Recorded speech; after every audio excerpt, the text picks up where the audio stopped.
يا ربي صل على محمد يا ربي صل عليه وسلم.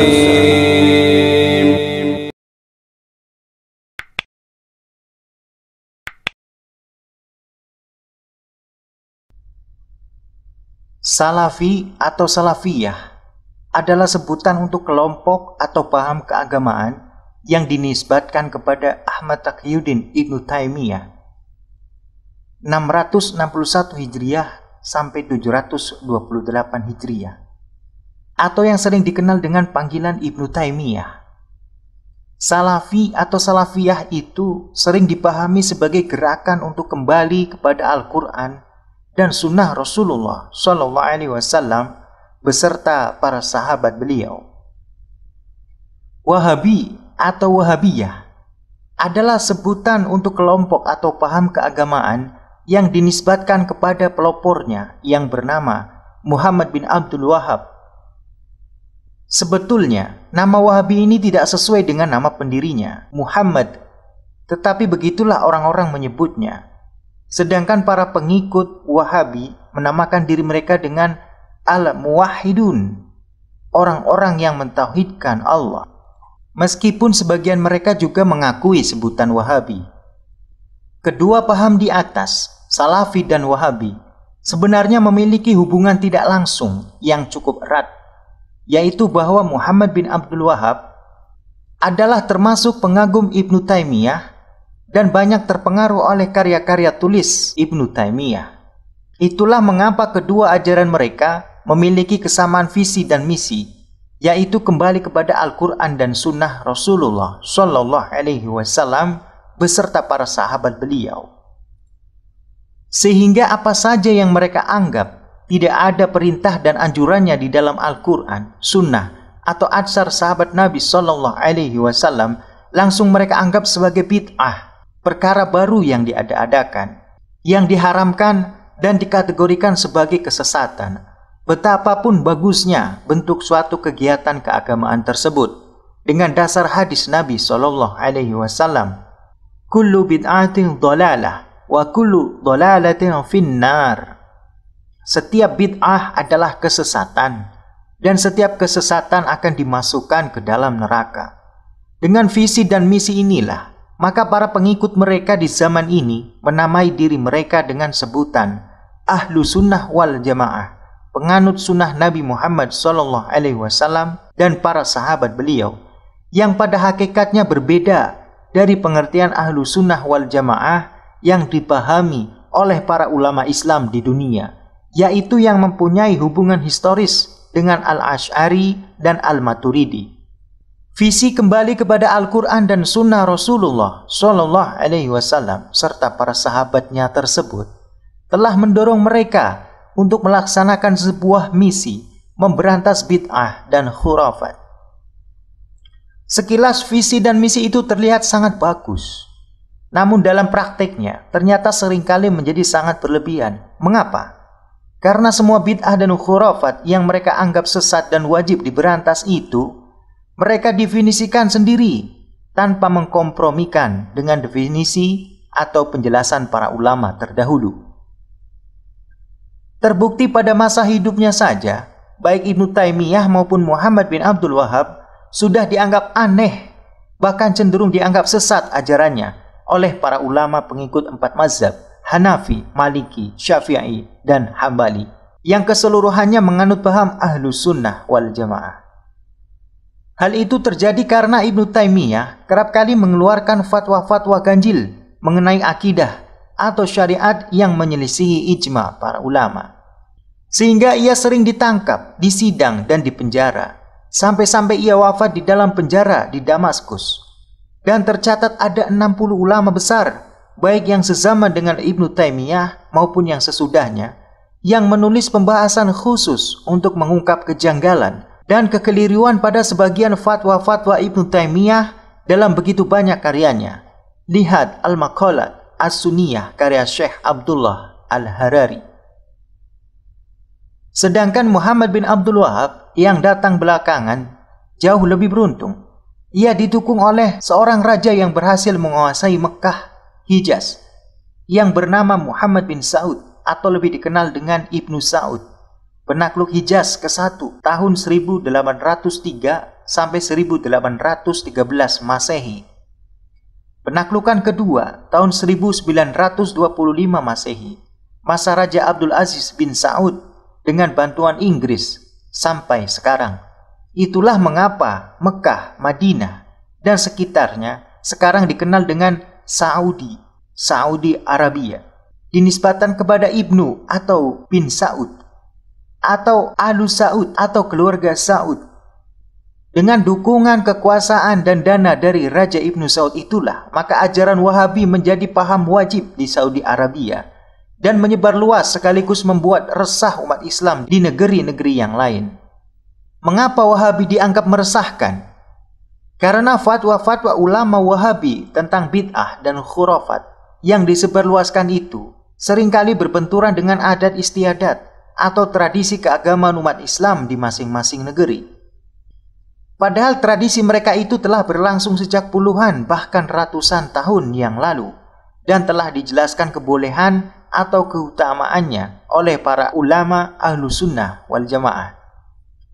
Tradisi keagamaan yang sering dianggap bid'ah dan sesat diantaranya peringatan Maulid Nabi Muhammad SAW, tahlilan kematian, doa dan zikir berjamaah, ziarah kubur, tawasul, membaca Al-Quran di pekuburan, kunut subuh, dan lain sebagainya yang masing-masing memiliki dasar di dalam agama.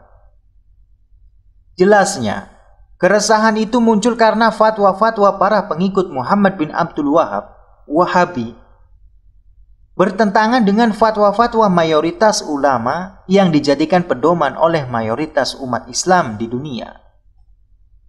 Akibatnya, mereka menjadi seperti orang usil yang selalu menyalahkan dan mempermasalahkan amalan orang lain.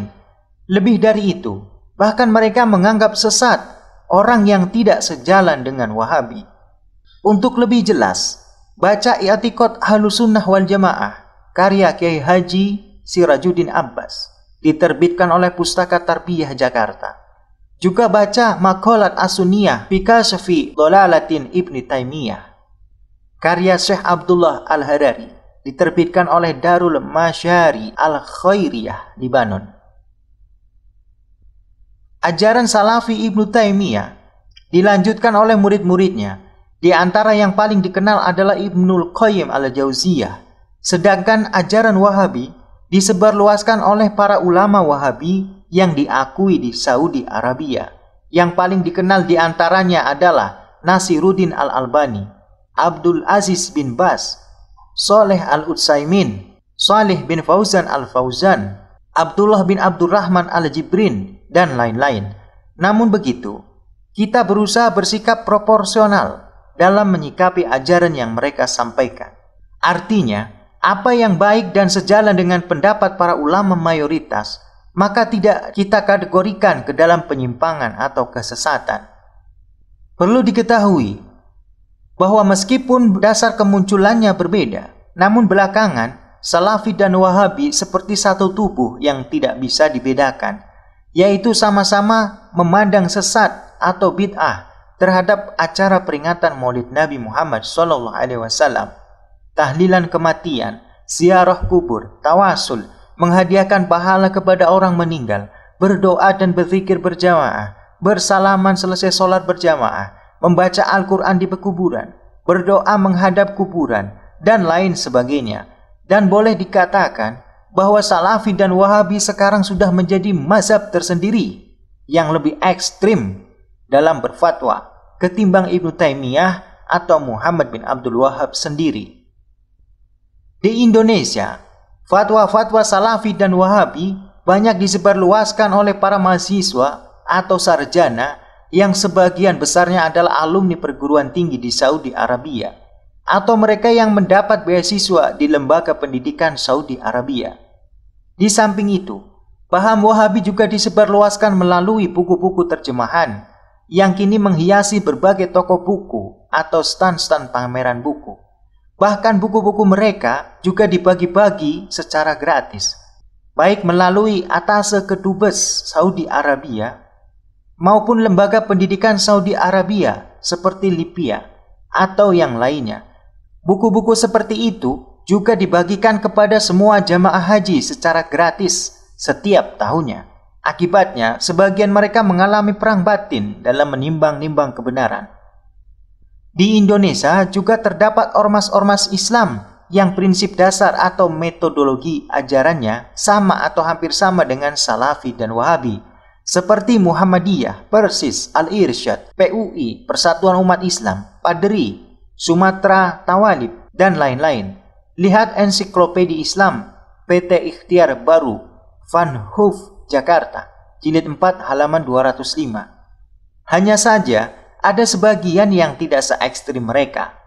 Tetapi kadang sebagian anggota ormas-ormas itu pun memiliki sikap eksklusivisme yang sama dengan Salafi dan Wahabi. Sehingga dalam kajian ini, penulis tidak memisahkan mereka sebagai kelompok tersendiri dan menganggapnya sejenis dengan kaum Salafi dan Wahabi. Jauh lebih layak untuk sebuah pemahaman agama dengan ciri yang sama, entah sebagian ciri atau keseluruhannya. Dalam kajian ini, kami tidak ingin berpanjang kalam tentang Ibnu Taimiyah atau Muhammad bin Abdul Wahab, menimbang keperluannya yang tidak terlalu urgen dalam pembahasan ini. Sebab sepertinya, para pengikut mereka sekarang sudah lebih independen dalam berijtihad dan berfatwa mengenai perkara-perkara baru yang mereka anggap bagian dari agama yang tidak pernah ada di zaman Rasulullah SAW atau para sahabat beliau. Bahkan dalam beberapa hal, mereka tidak sependapat dengan Ibnu Taimiyah dan Muhammad bin Abdul Wahab. Hal ini menunjukkan bahwa kaum Salafi dan Wahabi sekarang ini hanya mengambil moto utama yang sangat global dari Ibnu Taimiyah dan Muhammad bin Abdul Wahab, yaitu kembali kepada Al-Quran, sunnah Rasulullah SAW, dan sunnah para sahabat beliau. Sedang dalam perkara-perkara detailnya, mereka cenderung pilih-pilih. Itulah kenapa konsentrasi pembahasan ini lebih pada fatwa-fatwa ulama Salafi dan Wahabi, di mana fatwa-fatwa itulah yang sering menjadi sumber masalah bagi kerukunan hidup beragama antar umat Islam.